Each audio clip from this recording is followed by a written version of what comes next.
Welcome to another podcast episode of Nuggets with Sauce, Thought Leadership for Thoughtful Leaders, presented by me, Michelle Arntz.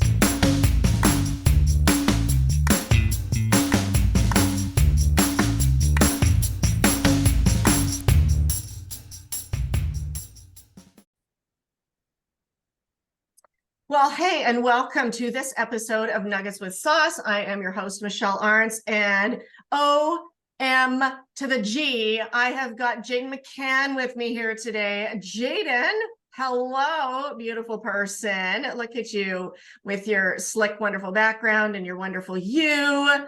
And that, look at that smile, that laugh. Your dentist is so proud of you. I know, and they should be. You're just such a marvelous human being. I already said right before we came on to record and do this, I was like, it's going to kill me to watch the clock with you, Jaidin, because I know we're going to go crazy here with so many nuggets and a lot of sauciness, because I know the two of us. But I am just stoked that you are here today. And so we're going to start what I think is going to be a series of conversations between the two of us on this podcast.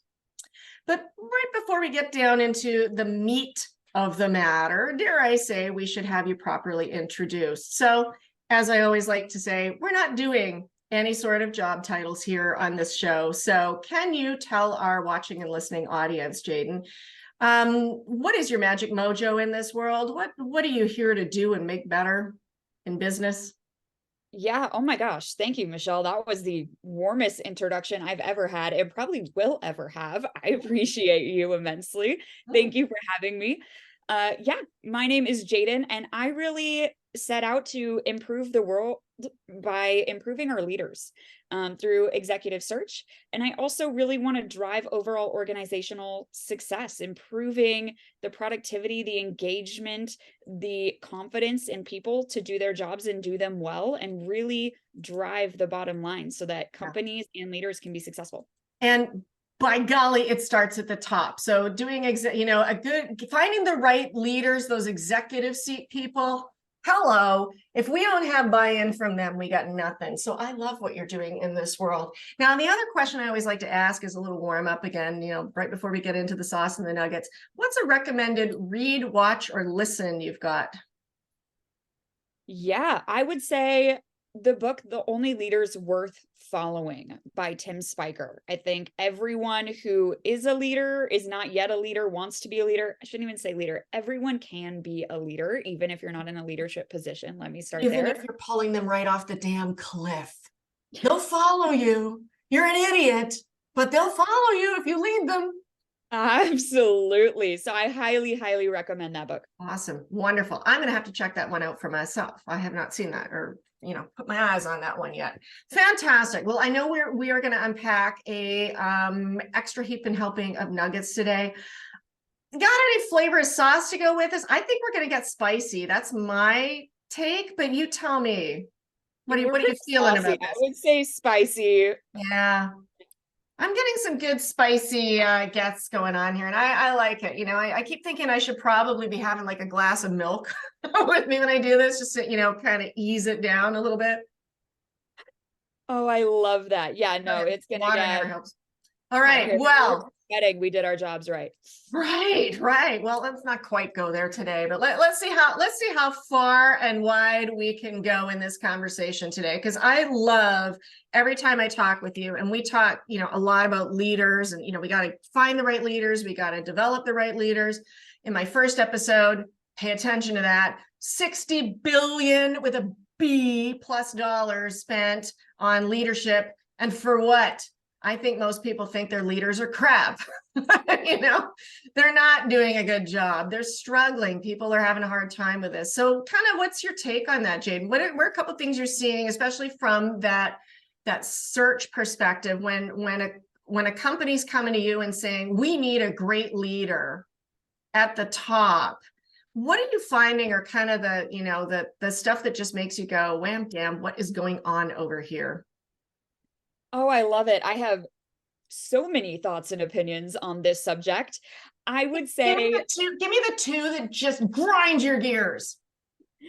Okay, one at the very, very top, because the top level leaders, they really do. They drive organizational culture, they drive everything. And so I would say one is hiring the right leaders in place, and I will dive into that.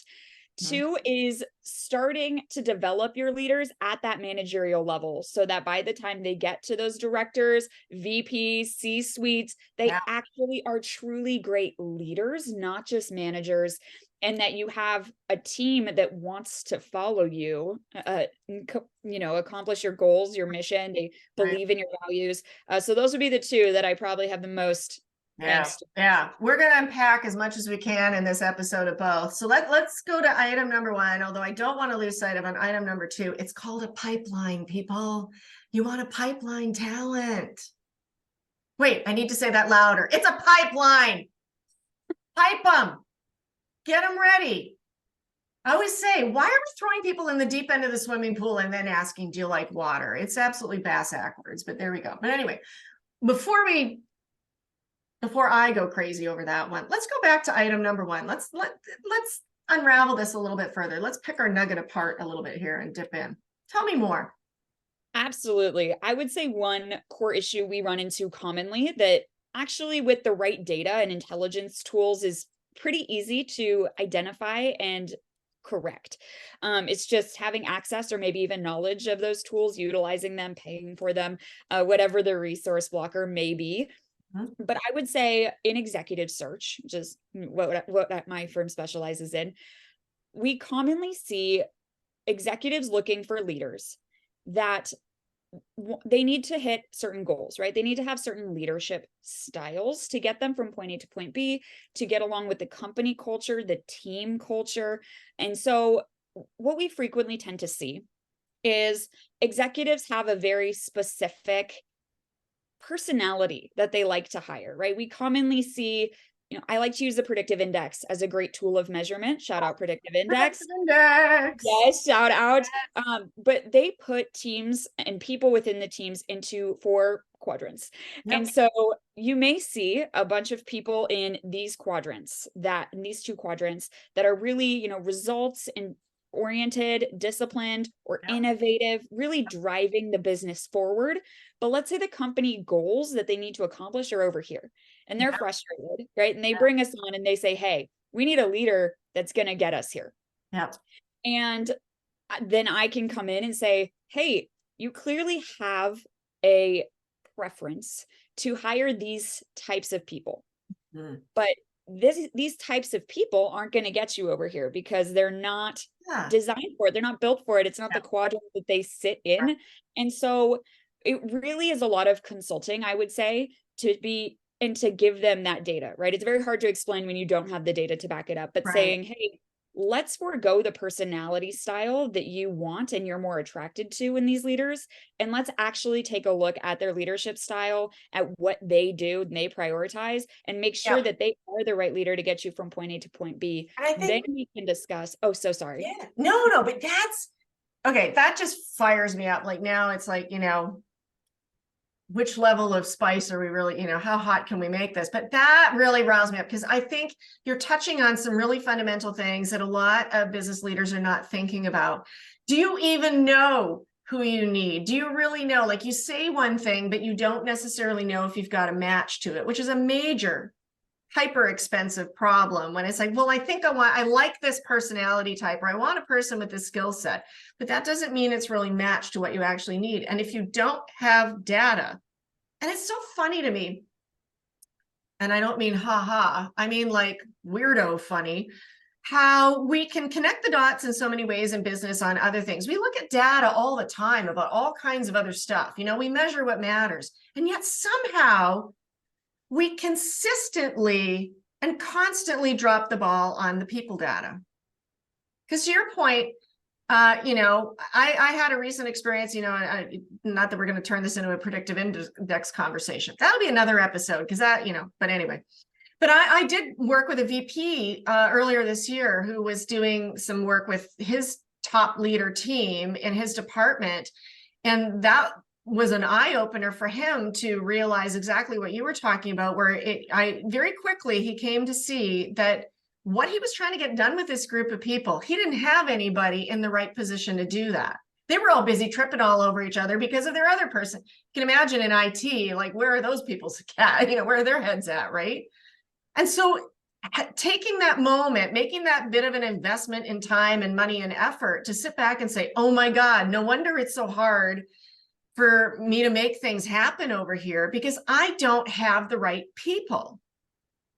That was not even remotely in the guy's head, right? I had no idea how to look for that at all. And I think, and it starts with that, like different people, to your point, are wired in different ways. We have to think about there's different kinds of leaders and there's different kinds of leadership and getting the right, like we can train you on a bunch of technical stuff. If we need a leader who also drives a forklift, all right, we'll take care of that. But having a leader who's got the right mindset or the right capabilities or the right natural tendencies towards something.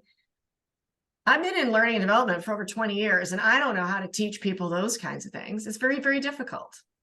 Well, and I'm sure one of your frustrations probably on the, the coaching and leadership and development side is bridging that communication gap, right? If they have a team in these quadrants over here and they end up hiring this leader in this other quadrant to get them to that end goal point, now their communication styles are going to be completely different, right? So how do you bridge those gaps? You have to know that going in. Do you want to accomplish your goal? Let's work on communication between the two. So there's alignment and there's a culture fit. But I think understanding and knowing all of that, right? Who fits the culture of not just the organization, but this team specifically, who has the leadership style to lead them, but also who has the ability to get them where they need to go. And finding all of those, it's not just, hey, these are all qualified people who match the resume to the job description. Which one do you like the best? But it's which one is tactically the best. Right. It's that head, that heart, and that briefcase combo. Talk about this all the time. Your briefcase, that's your resume. You can rock a resume. You can lie on your resume. You can embellish all kinds of things. And we know people do. And you can fake your way through an interview. People are very performative. They can sound great, and it's like, and assuming anybody who's interviewing you even knows what they're doing. Now, I know in your line, Jaidin, you are an expert professional at this. So you're going to, but if somebody's not going to spend the time and dime to get somebody like you on board to know how to navigate that piece, you're not going to get that heart part right either. I mean, is this person even aligned? Because you keep using that C word, culture. It's a big C word.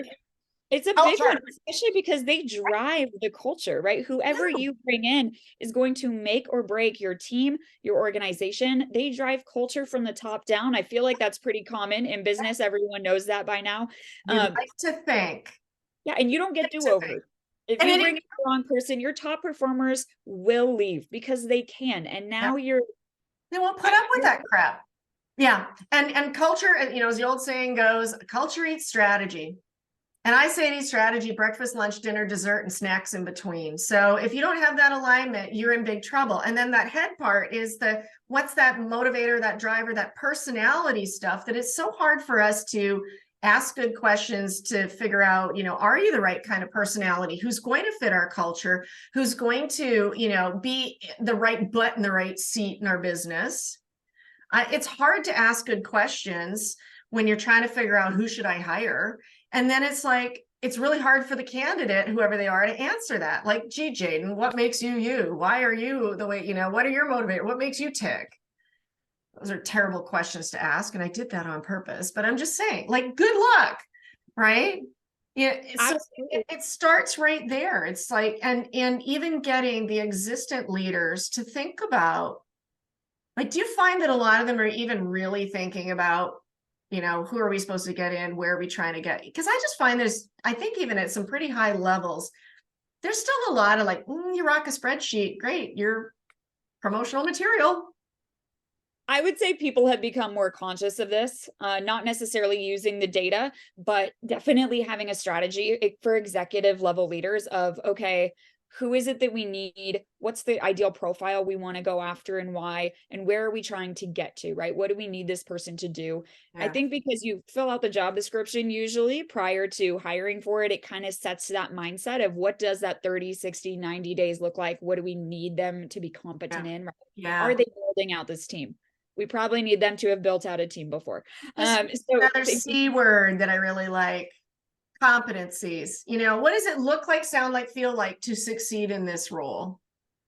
Got to think about that, right? Yeah. absolutely. I know we're running out of time. I want to We touch are on nowhere near running out of time. Keep going. really. Okay, great. I got a lot to unpack on the next topic.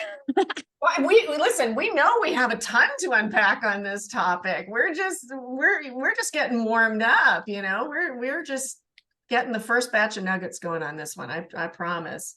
Yeah, I mean, I think that's so critical. And I am glad to hear that, there is that perspective, or there's at least greater awareness, maybe not always action on it, but that's, something out there.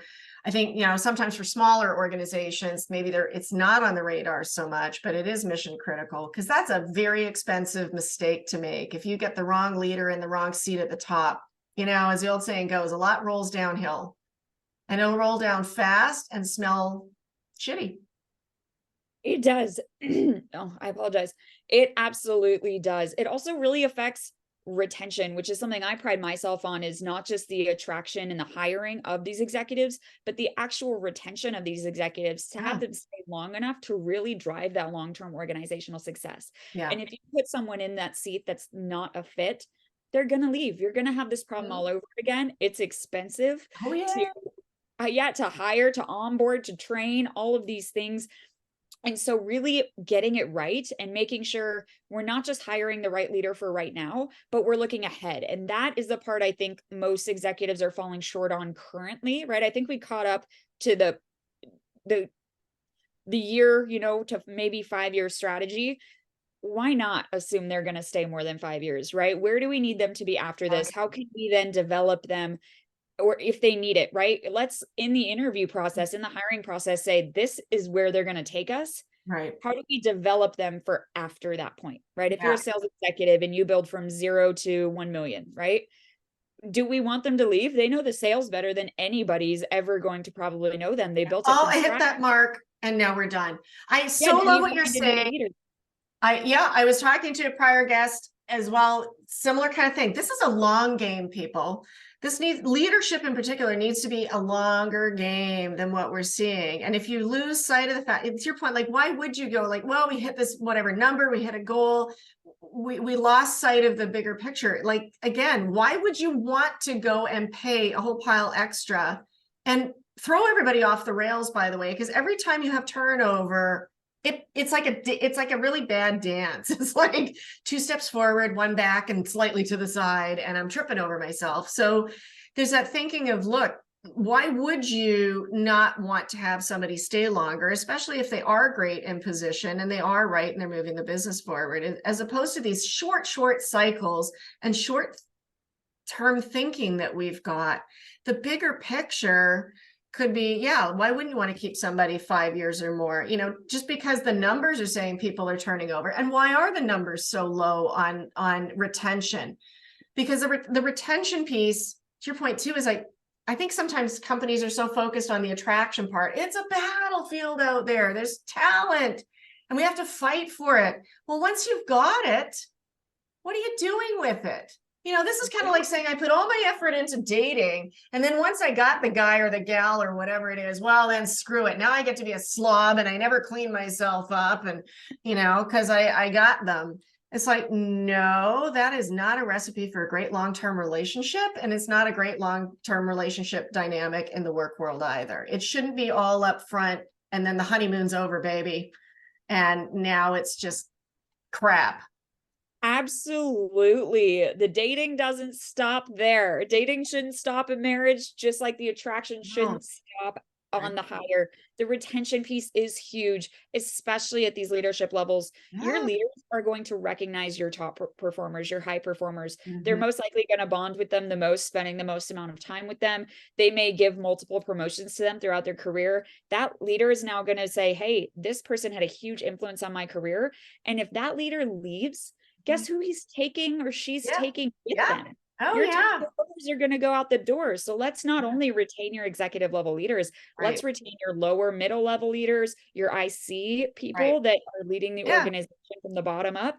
It's, oh my gosh, it's so costly, and it's such not necessarily a simple solution, I'll be honest, right? It's No, complicated to none of change this a is. person and their needs, but it's solvable, right? Right. There's stuff that we can do that we're not doing. And I think that's so critical is, these always seem like these great, big, bodaciously crazy problems. And to some degree they are, but that doesn't mean that there aren't incremental wins that you can make along the way. There are things you can change today, tomorrow, the next week, make those improvements. At least you're moving the dial somewhere as opposed to doing absolutely nothing. And I think that's a really excellent point that you raised too, that I don't think people always think about is great talent wants to be with great talent, which includes I will exit. If we go back to our dating analogy or our marriage analogy, if you're not going to keep showing the love and reminding them why we're in love, why we love each other, they're going to go find it elsewhere. And they're going to take the dog and all your favorite stuff with them. 50% of your salary. Right. They're going to clear out a whole chunk of the bank account. They're going to rack up your credit card bill. They're going to key your car. Whatever. I don't know. They might be vengeful. We'll think about that too. If they leave on a nasty note because there really wasn't any love going on there, they're going to be thrilled to badmouth the crap out of you everywhere they go to while they're poaching, all your besties. Yeah, So, affecting your employer brand. I mean, the internet is real. One time I was a consultant for a company and they all went into a meeting and consultants weren't allowed in this meeting, but I saw online, actually my partner Zach, who is a day trader, saw online and he's like, "Did you know this company's doing layoffs?" I'm like, "What do you mean? Is that the meeting they're all in right now?" Turns out not even 10 minutes into that meeting, people are bad mouthing the company because there are layoffs. Not that they were laid off. They were going to send out emails later, but they were already bad mouthing it because there were going to be layoffs and it was just announced. Yeah, which is a whole other episode of Nuggets. Oh my gosh, yeah, their employer brand took a huge hit, so hard to hire. As a recruiting consultant, I got calls and conversations with candidates I'm speaking with. They're in the interview process. They're hesitant now to accept their offers to continue interviewing. They're afraid that these layoffs are going to affect their job security. It's a whole cycle, and it'll scare off other great people. Absolutely. Word gets out. And, again, thinking about you've got to get great leaders in the door because that they're going to have an impact and you want it to be that highly positive impact on your business. So you really got to, do your due diligence. You're not just, again, you sort of hate to use the analogy, but I think it works really well. If you think about dating and marriage, and let's face it, a lot of us spend a lot more time with people at work than we even spend with our spouses, which is horrifying and a whole other, ball of wax in his own right. We got work spouses and whatever. But you really stop and think about that. These are such fundamental, valuable and important relationships that we have that can be make or break for people in your organization and for you if you're, whatever position you're in, if you're the top leader making these choices. You've got to trust these people to know what they're doing. You've got to trust them to do it right. You've got to trust them to lead effectively in whatever capacity they're in. I mean, there's a lot on the line here. And I don't think you would just go and grab the first person that I know people who spend more time and energy figuring out what pair of pants to buy than they probably do on hiring or dating. Oh, well, with all the candidates complaining right now about the super long interview processes and take-home homework assessments, I don't know if they spend a shorter amount of time than buying a pair of pants, but the candidate experience and interview process is a whole nother thing to unwrap. Right. Well, and again, and why are people doing that, making them jump hoops of fire? Because they're so nervous about this and they want to make sure it's a really good fit, and they should. Don't scare them away, but this is not, we also don't want to have your dad show up with the shotgun and say, "What are you doing?" But you do want to have that level of, hey, this is a giant investment. There's a lot on the line here. But then at this, once you've got them, show them a lot of love, welcome them into the company, set them. I say this all the time, set them up for success. And when you set them up for success, they'll start helping everybody else be set for success too. There's absolutely no doubt about it. But it's leadership really, truly does start at the top. We know that. And even existent leaders in their organizations, think about, I think you and I talked about this not that long ago either. How many How many executives, if they had to apply for their own job tomorrow, would never get hired? Oh my gosh, we did talk about this. There was a study done. Oh, crap. I wish I could remember it. So sorry to everyone. Feel free to look it up yourselves. But there was a study done where CEOs went in and applied for positions within their organization and they were being passed over and not getting them. It's like, who's more qualified? Granted, I guess it depends on the position. Like if they're a CEO and they've never done sales before necessarily, more business Right. development, is a sales executive. Yeah. I'm not sure on the specifics, but I was shocked to learn that somebody who built the company from the ground up, who probably has pretty good knowledge of every Yeah. aspect, is Yeah. not getting hired within their company. Right. Well, it kind of reminds me, I don't know if that show's still on. I cut cable over a year ago, but Undercover Boss. There was a Yes. show called Undercover Boss, and no, I don't get any royalties for saying that 2 times over, not even once. But I am going to say that the few times I watched episodes of that, it fascinated me because same thing, these are people that, they're so disconnected from what actually happens, boots on the ground in their businesses. It was, really kind of funny to see how eye-opening it was, and same kind of thing. And I definitely remember couple times where frontline workers in their organizations were basically like, they didn't know, but they're like, how did this idiot basically, you can tell they're sitting there thinking, who is this idiot? Why did I get saddled with them today?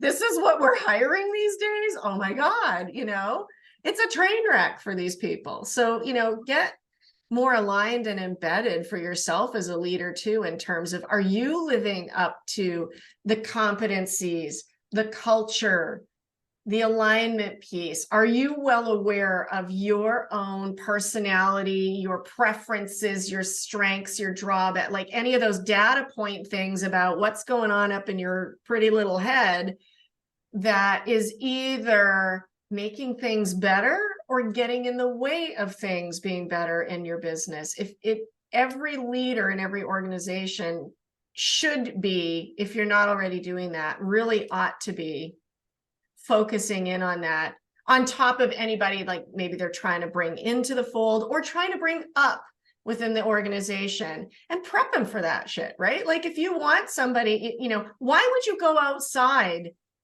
Why would you go out to the street to get somebody to come into your company if you've already got somebody in there that if you gave them the tools in their toolbox, they could move up in the organization as well? Absolutely. I think because there's such a fear of not getting it right, we forget and overlook our leaders that have been with us for a long time, that know the people, the culture better than anyone, Yep. who deserve a chance to grow, to challenge themselves. I mean, we love promotions, right? Some people are like, hey, I just want to do my IC work. I don't want to lead anybody. Some people are like, no, I want to lead. I want to move up. You're ambitious, you're high performers. Those guys deserve to move up. Right. They meet their certain qualifications and have that Yeah. potential within them. And I think they're Right. being overlooked. And now morale is down for those guys who talk Sure. to your lower level people because they just got hired over when they feel they know they would have been great for that role and weren't given a chance for that Yeah. role. Yeah. I Yeah. think it's so important. I think that is so mission critical, because that's the other way you're going to lose great talent. And there goes your leader pipeline too, because the kind of people that you want to move into leadership are going to be the first ones to jump ship when they don't get those tools and those opportunities. And don't quote me on this, everybody, but I'm pretty sure it came out of Forbes like a year ago, but I think it still stands. They'd done some research that was showing that like the number that stuck in my brain is 76%, not trombones. 76% of people surveyed said that they would stick around longer if they were given learning and development on the job. So if you develop people and give them, if they can see that path, especially your top, like you're talking about, Jaidin, like the top talent, the hypos, anybody who expresses an interest in the possibility of moving into management and leadership. And I know some people are going to carp and cry at me that I use them interchangeably, but I do it on purpose because managers should learn to be leaders and leaders have to know how to manage. Amen. But you start looking at those people and saying like, okay, that's cool. You want a promotion into a management or leadership position. Why? What's that about? Can we make that happen? Let me help you get there. And we're going to make sure that you are a very effective, successful person in our culture, aligned with our competencies. You know, what does it look like, sound like, feel like to be a successful leader in this organization, in this building, and whatever? Map that shit out for them. And then, you know, and by the way, some of them will opt out because what they really thought it was all about was a big fat paycheck and a really cool title and a really fun holiday party. I've frequently seen software engineers that went up into management. They were high performers. They had great communication skills. They became managers. And then they, you know, as I recruited IC, software engineers would reach out to me and say, hey, I hate management. I don't want to manage people and deal with all that. I want to go back into being an IC. And that's totally fair. Yeah, I mean, yeah, at least then you know you have a good, solid, strong performer that you can rely on. Yeah. Let them do that. Yeah. But I do think and if HR and leaders are doing their jobs right, we're laying out that career path. We're coaching them. We're saying, hey, here's where you need to be. Here's where you are, and let's bridge those gaps. But furthermore, I also think amazing, really good, strong leaders are training their succession, right? Their succession planning, they have it in place, and they're saying, hey, I don't want you to just be another me. I accept your leadership style, right? Let's work on that. Let's do that. Let's learn from my mistakes, right? I'm not a perfect leader. Everyone makes mistakes. Let me teach you the ones that I've made so you don't have to remake them. So you not only are as good of a leader as I am, but you're actually better when you step into this role than I was. That's going to have to be a whole other conversation for another time, because that level of openness and vulnerability is really difficult for some leaders out there. So we'll have to spend some time unpacking that one. But I wholeheartedly agree. I think too often promotion can be punishment if it's not done right and it's not thought about correctly. And, you know, for anybody who's aspiring to get to those higher leader levels, you know, we've really got to think about what is the price of admission for that, and are we willing to pay? And if they are going to be in the right space for that, let's make sure that they have a really robust experience in getting there and being there. So this is crazy cool. I'm afraid we now we are actually kind of out of time for this episode, but Jaidin, we are just going to have to keep running with this because there's so much related to that. We could have gone down 15 different rabbit holes in this conversation alone today, and I want to chase every last one of them. I know we didn't even get to the second prong, which actually kind of relates to this one of promoting and providing leadership and development training for those managers going in. Then everybody's just going to have to pay attention, keep on the edge of your seats, because that episode on Nuggets with Sauce will be coming soon. Jaidin, it has been such a pleasure to have you today. We are going to unpack that one in the next time we have you, which is going to be sooner than later. So I'm so thrilled that you joined me in this conversation today. And for everybody listening and watching, great to have you join us, and we'll catch you next time. Thanks for tuning into this episode of Nuggets with Sauce. If you're watching on YouTube, be sure to like and subscribe so you get notified with new episodes as they come out. In the meantime, focus on setting yourself up for success and others too.